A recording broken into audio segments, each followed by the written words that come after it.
Gunsmoke, brought to you by Chesterfield, America's most popular two-way cigarette. What a pair. Chesterfield King Size at the new low price. Chesterfield Regular. Around Dodge City and in the territory on West, there's just one way to handle the killers and the spoilers, and that's with a U.S. Marshal and the smell of Gunsmoke.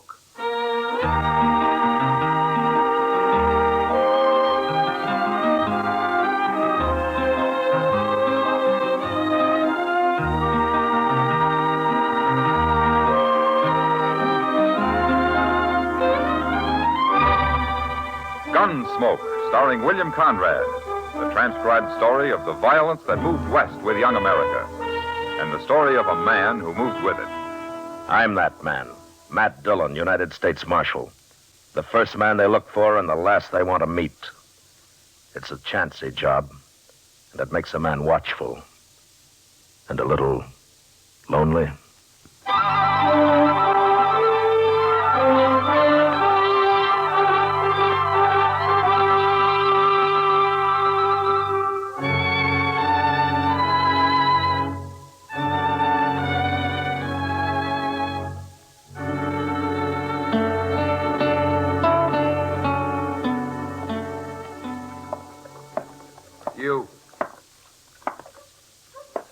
You there. Oh, you talking to me? What's it look like I'm doing? Well, I guess I pretty near fell asleep sitting here. Hot today, ain't it? I didn't come to Dodge to talk about the weather. A stranger here, ain't you? Looking for the sheriff. Where do I find him? You won't find him. What? There ain't no sheriff in Dodge. Maybe I can help you. I'm Chester Proudfoot. Well, I'm real pleased to know you, Chester. Now, if you quit lying to me Don't and tell snap me... your teeth at me. I ain't lying. But if you're looking for the law, there's a U.S. Marshal here. U.S. Marshal? That's even better. Where is he? Inside. Follow me. This fella here is looking for the law, Mr. Dillon. Oh, I come in. You the U.S. Marshal? Yeah, that's right. Well, my name's Brake, Marshal. I'm from Mingo. Mingo, that's way north of here, ain't it? It's a couple of 100 miles. And I rode all the way down here on the tail of a man called Hank Springer. I thought he'd come to jump to Santa Fe for St. Louis, but I tracked him right into that place up the street there, the Dodge House. He's got him a room and he's holed up in it. Is that so? I almost caught him this morning. Leastwise, I got close enough to put a bullet in his leg, but it didn't stop him. He's dangerous, Marshal, and I want your help taking him. What do you want him for, Brake? Murder. Oh? I killed a fella called Dobie on his ranch near Mingo. Oh, here. Yeah, Marshal, I got a warrant for him. There, see? Ah. So you're a deputy, huh? That's what the sheriff made me. He wanted somebody to go after Hank Springer, and I took the job. Well, that's one way of doing it. Why didn't the sheriff come after him himself? Well, he didn't want to bother, I guess. Anyway, he's going to give me $50 when I get back with Hank, dead or alive. Uh-huh. So the sheriff up at Mingo will pay somebody, most anybody, $50 to do his work for him. Huh? That's his business, Marshal. Well, then why don't you go arrest this Hank Springer? You got a warrant. You're a deputy. No, he's laying up in that room armed and hurt, and he ain't going to take easy. You're a U.S. Marshal, and you got to help me. Well, maybe there'll be less trouble if I do. Chester. Yes, sir. Go get Doc Adams. One man's already been shot.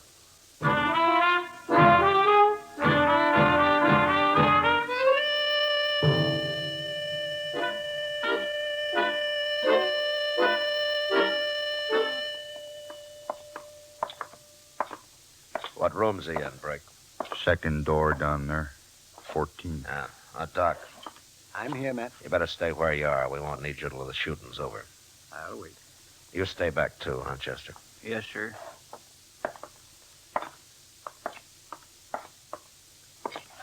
All right, Brake. Sing out. But let's make sure it's your man Springer in there. Hank? Hank Springer. We got you trapped. Come on out. Who's that? Bill Brake from Mingo. I've been deputized to take you back.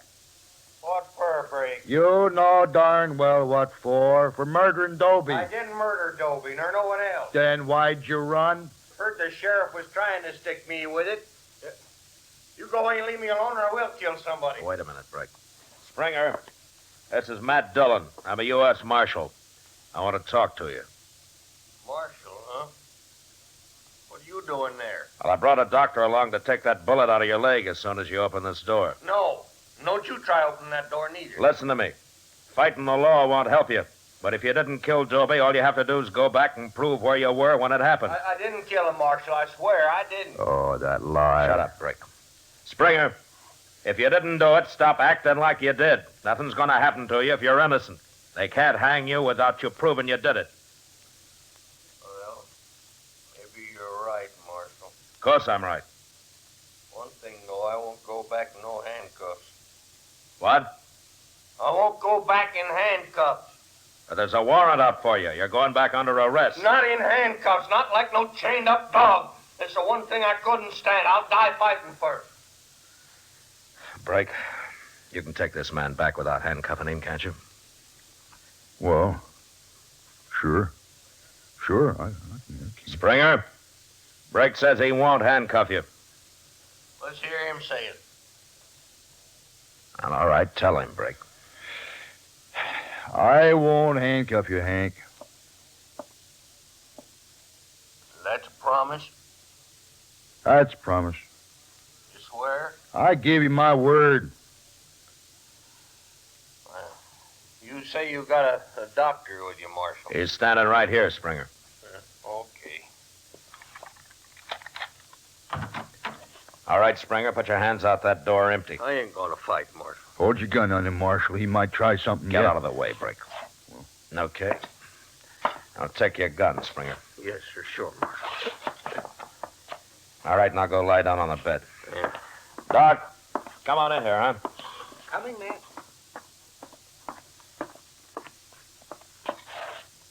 Now then, you take those pants off, young fella. Let me have a look at that leg. Here's his gun, Brake. Sure. I didn't think he'd have the guts to use it. Match. Yeah, how does it look, Doc? There's no bullet in him. It went right through the flesh, here, and out here. I'll just clean it up a little bit and take a few stitches. How soon will he be able to travel, Doc? Well, he ought to wait a couple of days. Couple of days. I want to get back to Mingo. This man'll leave when I say he's ready, and not before. He's my prisoner, ain't he? You heard him, Brake. And another thing, you made a promise you wouldn't put handcuffs on him. See that you keep it. Why, sure, Marshal. Of course I will. Now, Chester, Yes, sir. I'll be over at the OK stable for a couple of hours. I told Kitty I'd look at a horse she's thinking about buying. Okay, sir. You better keep an eye on things here for a while, huh? You know where to find me if there's any trouble.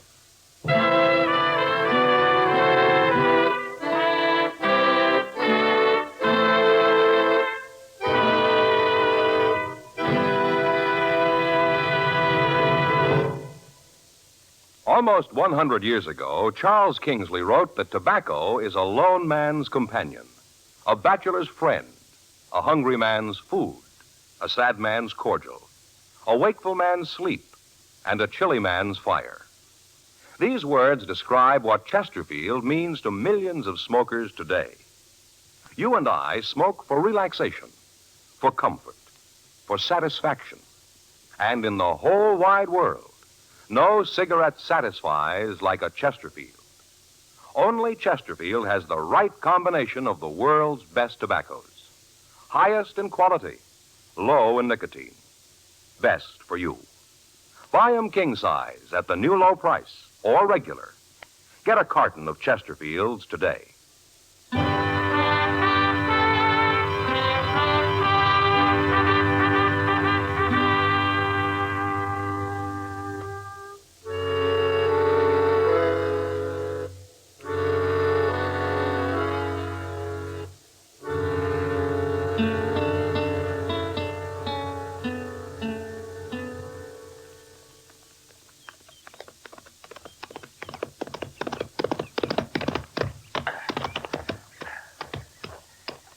What do you think of him, Matt? He's good horse, Kitty. You've been on him an hour. Is that all you got to say? Should I buy him or not? Not for $40, Kitty. What's wrong with him? Well, nothing I can see. But he's not worth $40. Oh, you can buy a lot of horse for that much money, Kitty. I like this one. Oh, hello, Marshal. Hello, John. Look, Kitty, you don't get time to ride very often. Why don't you rent a horse when you want one, huh? Because I want to own a horse. What's the point of working if you can't own something now and then? Okay, Kitty. All right, now start at 25 and don't give him $1 more than 30. You mean I got to get into one of those horse trading affairs? Where you spend the whole day sitting on your heels and scratching at the dirt with a straw? Trying to think of a million ways to avoid coming right out with what you're really there for? No, thanks. I can make $10 faster than that. All right, Kitty. I'll try to make the deal for you. Oh, wait a minute. After all, I'm a woman. Maybe I can get him a little confused. Huh? You know? I'll bet I can buy that horse for $20. Hey, Chester, how do you like my new horse? Fine, Miss Kitty, fine, but I don't have time to look at him now. Oh, what's the matter, Chester? Well, it's Hank Springer, Mr. Dillon. What happened, you see, I went downstairs to cool myself off with a couple of beers, and when I got back to his room, he was gone. Gone? Yes, sir. Doc had already left, and I was only away for about an hour. I had a feeling something was going to happen. Well, where's Brake? Wasn't he watching him? Well, that's the bad part of it. Brake's there, all right, but he's dead. What? I took a good look at him, Mr. Dillon. There's no bullet hole in him, but his neck's all swole. Well, Hank Springer choked him to death with his bare hands, that's what. Oh, no wonder he wanted Brake to promise not to handcuff him. And another thing, Mr. Dillon, when I asked the clerk, he remembered seeing Hank run out and grab a horse from the hitching rail. Well, he's got a good start on us. See you when we get back, Kitty.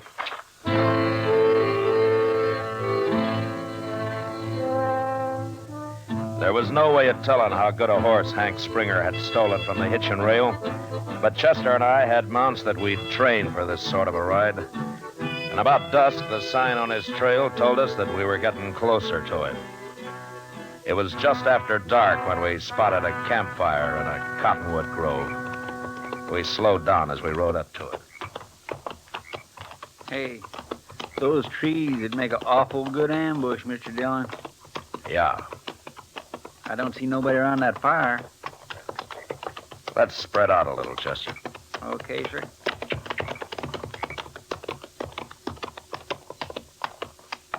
All right, that's far enough. Start shooting, Chester. He can't get both of us. I ain't shooting no more. All right, then throw down your gun and move up to the fire where we can see you. I'm doing it. I got my hands up. Right in, Chester, but keep separated. There he is. I can see him. Don't shoot me. I didn't know who it was. Why, that ain't Hank Springer, Mr. Dillon. No. My name's Jones. I'm a buffalo hunter. I thought it was him coming back. Who's him? I don't know. I don't know who he was. Step over this way, mister, out of the firelight. I don't want to get shot at anymore tonight. It was a mistake, I tell you. I wouldn't have shot at you if I could have seen who it was. You can't blame me. Not with a man like that running loose. Look, mister, I'm on the trail of a murderer. A man named Hank Springer. He's a young fella and he's got a bad leg. That's him. That's him. He's a murderer, sure enough. He killed my partner not over an hour ago. What? My partner's lying in them bushes over there. I wrapped him up in his saddle blanket so I could bury him tomorrow. Well, how'd it happen? Well, sir, we was cooking something to eat, and that fella rode up and wanted to trade horses. My partner said no. But Springer got down and said he'd take the horse anyway. And my partner tried to stop him. And, well, he got shot that way, and now he's dead. Oh. Springer rode north, didn't he? Yes, sir. And I tell you something else. The horse he took ain't going to carry him far. That horse got his lungs frosted last winter. Well, that'll help. There's a cabin 5 miles straight ahead, the way he was going. He can't get no further than that.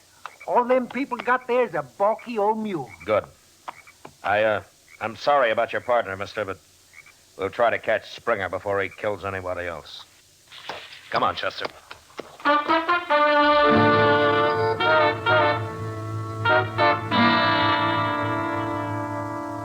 There was no moon that night, and it was pitch dark, so we had to guess at riding straight.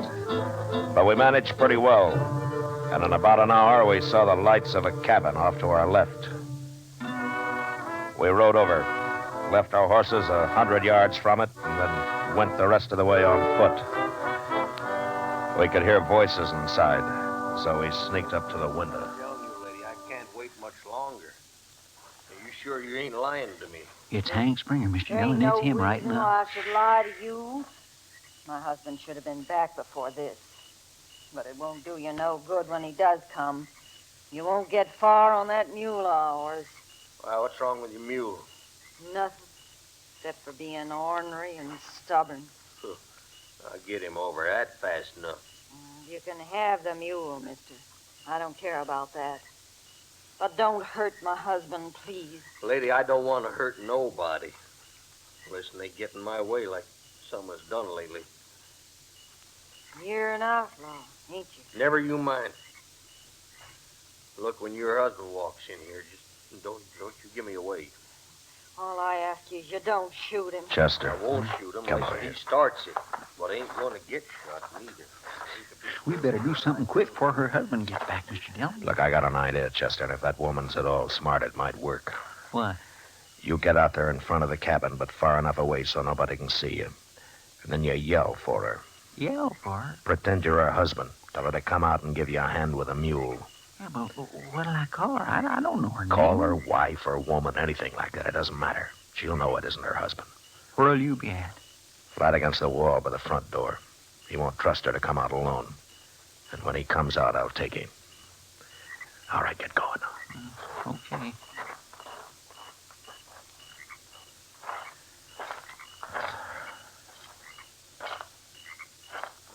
By the morning, so while we're waiting, you might just fix me some bread and some meat to take along, ma'am. Bread and meat. Pork, fat, and beans is all I got around here, mister. Well, I could eat some of that. Hey, wife, Eh? come on out of here and give me a hand. Who is that? Woman, get on out here, I said. This mule won't take another step. That's your husband. No. Don't try to fool me. Open that door. No, wait a minute.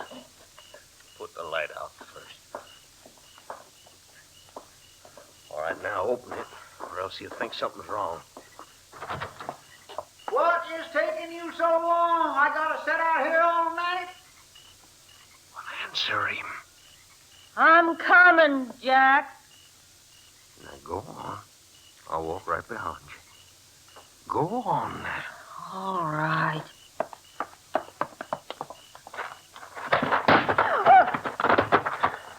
All right, come on in, Chester. Who are you? Where'd you come from? I'm Marshal Dillon from Dodge, man. You got nothing to worry about. Hank Springer's killed his last man. Who's this? I knew it wasn't Jack. Oh, it worked fine, didn't it, Mr. Dillon? He walked into it like a lamb to slaughter. Good evening, ma'am. Hello. Get his gun, Chester. Yes, sir. Tell me, ma'am, is your husband really coming back tonight? Yes, he is, Marshal. Well, we'll spend the night here if you'll let us. But I'd like to borrow that mule in the morning. Hank Springer wanted to ride him up to Mingo. And I'm going to see that he does.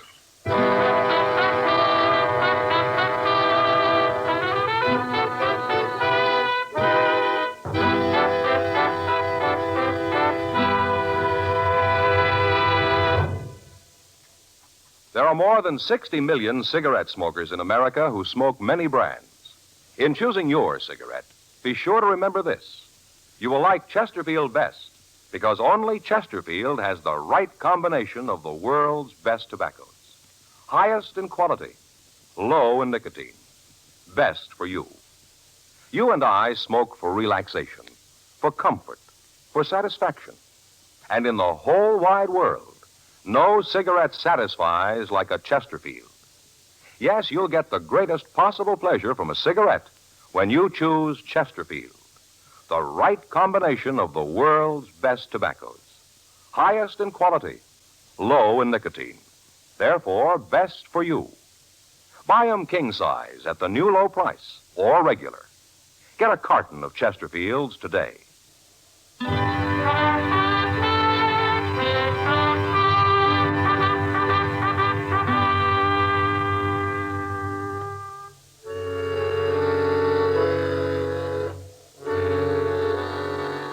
We started out next morning, and it took us 2 days to get to Mingo.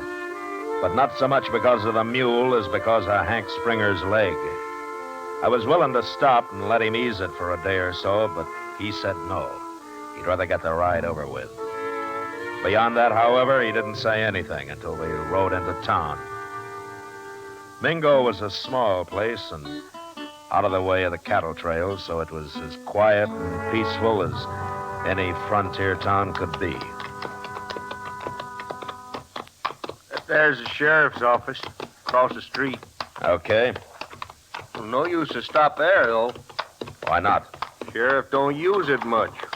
Most of the time he's gambling over at the Golden Girl. That's it. The Golden Girl down the street there, see? Well, I'm not turning any prisoner over to a sheriff at a gambling table. You ride on ahead, Chester, and tell him to come outside. All right, sir, I'll do it. Springer? Well, there's still time to tell me. There's something I'm sure curious about. You can ask me, Marshal. Why in the world did you head back up here? Find Jim Powell. Who's Jim Powell? I figured it out, Marshal. It was him that killed Dobie. Oh. Well, you can tell him that in court, I guess. Now, here we are. Let's get on. All right. Oh. Marshal. Yeah. You still think I'm lying, don't you? Well, I don't know, Springer. But it doesn't matter much what I think, does it? Oh, I guess not. But I can prove I didn't do it. Then why did you run in the first place? Well, I knew he was after me. I got scared. Shouldn't have, but I did. And there's a sheriff. Marshal Dillon, I'm Sheriff Bradley. Hello? The man here told me all about what happened. I'll take charge of Hank Springer now. Look, I'm going to get a fair trial. Ain't I, Sheriff? I don't talk to murderers, Hank. I don't care about that buffalo hunter, but killing Brake's a different matter. He was my deputy. Well, if you hadn't have picked a coward for deputy, I wouldn't have had to kill him. What do you mean, a coward? He was a coward and a liar, both. Wait a minute. What are you saying, Hank? Well, Brake promised me he wouldn't put no handcuffs on me. He swore he wouldn't, didn't he, Marshal? He did? Well, he got scared and he busted his word. I went crazy when he put them things on me, Marshal, and I choked him. And then I got the key. I took them handcuffs off and threw them away. Well, I had to run then. You're a fool, Hank. If you'd have come back peaceful with Brake, you'd be a free man right now. You mean you found out it was Jim Powell that killed Dobie? Of course I did. Jim Powell got real drunk the other day and started bragging. Me and a couple other fellas got him in jail, and he confessed as soon as he sobered up. I knew you didn't do it, Hank. I knew it all along. Well, then why was you saying I did? Why'd you come looking for me? Well, you just had to stick it onto somebody, didn't you? I should have figured that, knowing you. You're gonna hang now anyway. What difference does it make? Well, you'll be glad to see me hang, won't you, Sheriff? I never did like you, Hank. That's why I picked you in the first place. Hank. What, Marshal? I've changed my mind. About what? About turning you over to this rotten, worthless sheriff. You can't talk like that. Shut up! Hank hasn't committed any crime around here, so I'm taking him back to Dodge for trial. He's my prisoner, Marshal. You can't cheat me out of him. I got a right to him. You got nothing. And sheriff or no sheriff, I'll bend a 6-gun across your head if I hear any more out of you. Well? All right, let's go, Hank. Thank you, Marshal. I'd like that just fine. But first, Marshal, I want to go over to jail there. I want to tell Jim Powell I don't bear him no grudge for letting him chase me before he talked. Because he might feel bad about it, especially the trouble I'm in now. Well, that's decent of you, Hank. Well, it's your jail, Sheriff, so take him. We'll wait outside. Come on. Bet you sure ain't losing credit for bringing me to trial, don't you, Sheriff? That's enough, Hank. Stop needling him. I always did hate you, Hank. Yeah, and I always Stop it, I noted- said. All right, Marshal. All right, take him in, Sheriff, but don't be long. We got to get started for Dodge. Come on, Hank. Don't you walk in front of me.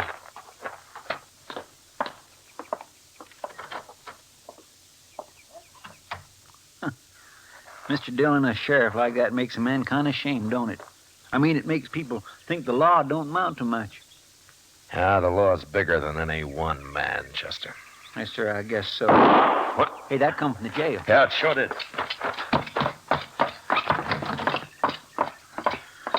Hank, Mr. Dillon. He's been shot. All right, put the gun up, Sheriff. He started to run. Run where? Into a cell? No. He jumped me first. I had to shoot him.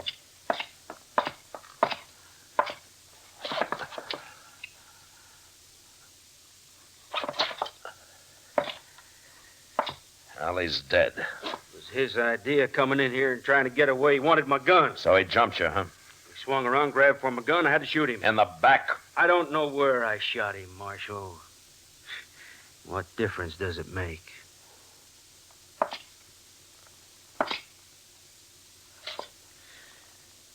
Hand me your gun, Sheriff. What? Your gun! Give it to me. You're forgetting I'm the sheriff in this town, ain't you? You're the sheriff, but I'm arresting you for murder. No. No? Get away from me, Marshal. He was just about to draw, Mr. Dillon. No, he wasn't, Chester. But I wish he had. I'd rather have ridden back to Dodge without him. He's gonna make mighty poor company.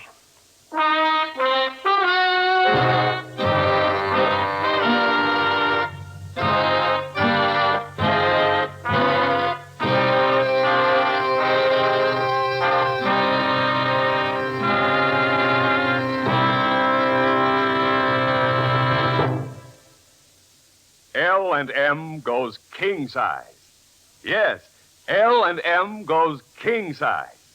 Now, L&M is king size as well as regular. Both have the same low price.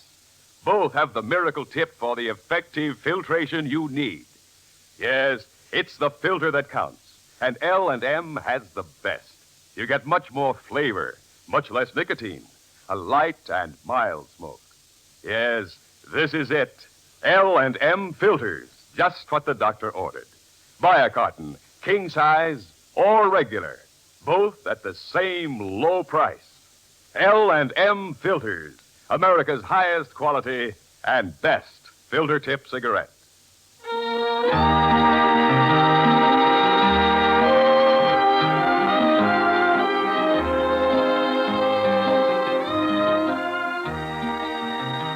Gunsmoke, produced and directed by Norman McDonald, stars William Conrad as Matt Dillon, U.S. Marshal.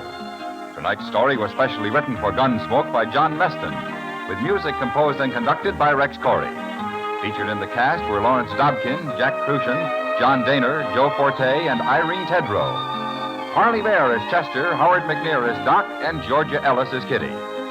Join us again next week as Matt Dillon, U.S. Marshal, fights to bring law and order out of the wild violence of the West in Gunsmoke.